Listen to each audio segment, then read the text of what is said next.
Hello my dear students, this is A.K. Kushwaha and you are watching my YouTube channel English Language and Literature with A.K. Kushwaha. Welcome in this session of English teaching. अंग्रेजी शिक्षण के इस session में हम लोग UP board of class 11th की pros का discovering the truth the saga continuous को कवर करते हुए ये इस चैप्टर का 4th पार्ट है, इसको पढ़ने जा रहे हैं। अगर आपने उन पार्टों को 3 पार्ट को नहीं देखा है तो डिस्क्रिप्शन बॉक्स में लिंक पड़ा है, जाकर पढ़ लीजिए। आइए देखते हैं इनका वंशज क्या है। राजा टूट के पिता कौन थे, इनके दादा कौन थे और कैसे उस राजवंश का अंत हो गया। King Tut's demise was a big event. Demise means death, मृत्यु। तो राजा टूट की मृत्यु was a big event, बहुत बड़ी घटना थी। Even by royal standards, राजकीय आदर्शों की दृष्टि से भी King Tut's demise was a big event. राजा टूट का निधन एक बहुत बड़ी घटना थी, दुर्घटना थी। He was the last of his family's line, वह अपने कुल का आखिरी वंशज था। And his funeral was the death rattle of a dynasty, और उसकी अंत्येष्टि के साथ एक राजवंश ने भी अंतिम सांस ली। डायनास्टी मीन्स होता है शासकों की वंशावली। तो उसके अंत्येष्टि के साथ, फनेरल के साथ ही एक राजवंश ने भी अंतिम श्वास ली। But the particulars of his passing away and its aftermath are unclear, परंतु उसकी मृत्यु और उसके बाद उत्पन्न हुई स्थिति का विवरण स्पष्ट नहीं है।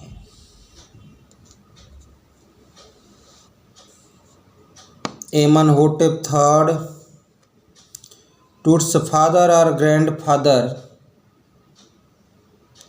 तो एमनहोटेप III या तो टूट के पिता थे या दादा थे। Was a powerful pharaoh who ruled for almost 4 decades at the height of the 18th dynasty golden as.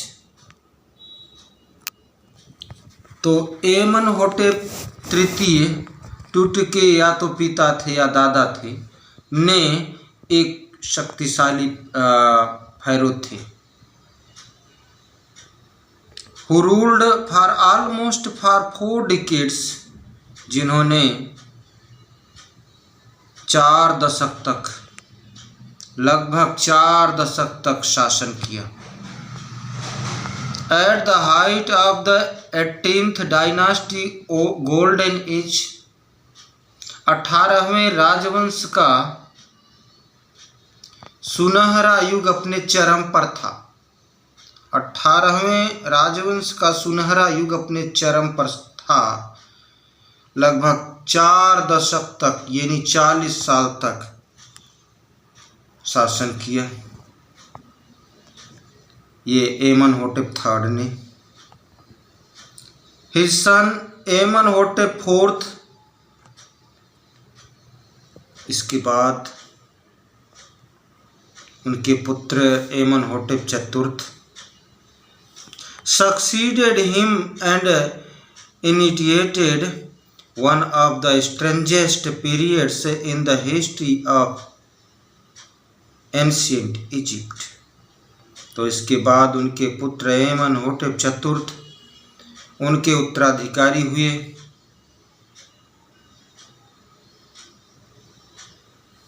And initiated one of the strangest period in the history of the ancient Egypt, और प्राचीन मिस्र के इतिहास में सबसे अधिक विचित्र कालों में से एक काल की शुरुआत उन्होंने की। द न्यू फैरो, नए फैरो ने prompted the worship of the attain, तो नए फैरो ने एटेन सूर्य का प्रतिबिंब की उपासना को प्रोत्साहित किया, प्रॉम्प्टेड प्रोत्साहित किया। The sun disc changed his name to, तो उसने अपना नाम बदलकर अखेनाटेन रख लिया। और सर्वेंट ऑफ द एटन, या एटन का सेवक रख लिया। And moved the religious capital from the old city of Thebes to the new city of Akhenaten, और वह राजधानी, धार्मिक राजधानी को थीबेस के पुराने शहर से अखेनाटेन शहर ले गया। नोन नाउ एज, जिसे अब जाना जाता है अमारना के नाम से, नोन एज अमारना, वहाँ ले गया, थीबिस को अमारना ले गया। He further shocked the country by attacking एमन, आगे उसने एमन सबसे बड़े देवता, एक बड़े देवता पर आक्रमण करके देश को हिला दिया, शॉक्ड कर दिया देश को, शॉक्ड द कंट्री, देश को हिला दिया, बाय अटैकिंग एमन, एक बड़े देवता एमन पर आक्रमण करके। A major god, smashing his image and closing his temples. Smashing means बर्बाद करना, नष्ट करना, तो उसके इमेज, प्रतिमाओं की टुकड़े टुकड़े कर दिया। एंड क्लोजिंग हिज टेम्पल्स, और मंदिरों को बंद कर दिया। It must have been a horrific time, निश्चित रूप से यह भयंकर समय रहा होगा। Said Ray Johnson, Ray Johnson ऐसा कहते हैं, रे जॉनसन या राय जॉनसन ऐसा कहते हैं। अब ये रे जॉनसन कौन है? Director of the University of the Chicago research centre in Luxor, the site of ancient Thebes. तो लक्सर प्राचीन थीबेस का एक स्थान है। लक्सर प्राचीन थीबेस का एक स्थान है में स्थित शिकागो विश्वविद्यालय के अनुसंधान केंद्र के निदेशक थे ये। कौन? रे जॉनसन। तो शिकागो विश्वविद्यालय के अनुसंधान केंद्र के निदेशक रे जॉनसन ने कहा, क्या कहा? कहा द फैमिली, परिवार, that had ruled for centuries was coming to an end। परिवार जिसने सदियों तक शासन किया था अपने अंत की ओर बढ़ रहा था। was coming to an end and then Akhenaten went to a little vacuum। और तभी अखेनाटेन अजीब व्यवहार करने लगा। Then Akhenaten went a little wacky. Wacky means हास्यास्पद, odd behavior, हास्यास्पद व्यवहार करने लगा। After Akhenaten's death, Akhenaten की मृत्यु के बाद a mysterious ruler named सीमेनखेर,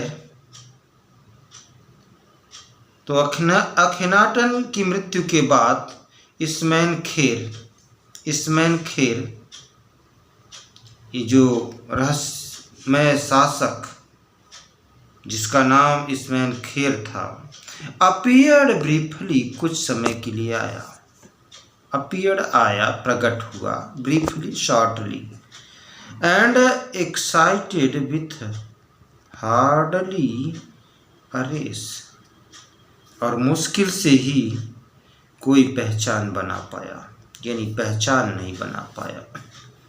and then a very young Tutankhaten took the throne, throne में सिंहासन, राजगद्दी, और फिर एक बेहद युवा, अ वेरी यंग, बेहद युवा टूटन खाटेन ने राजगद्दी संभाली, थ्रोन संभाली। King Tut as he is widely known today, तो राजा टूट जिसे आज टूट के नाम से दुनिया भर में जाना जाता है।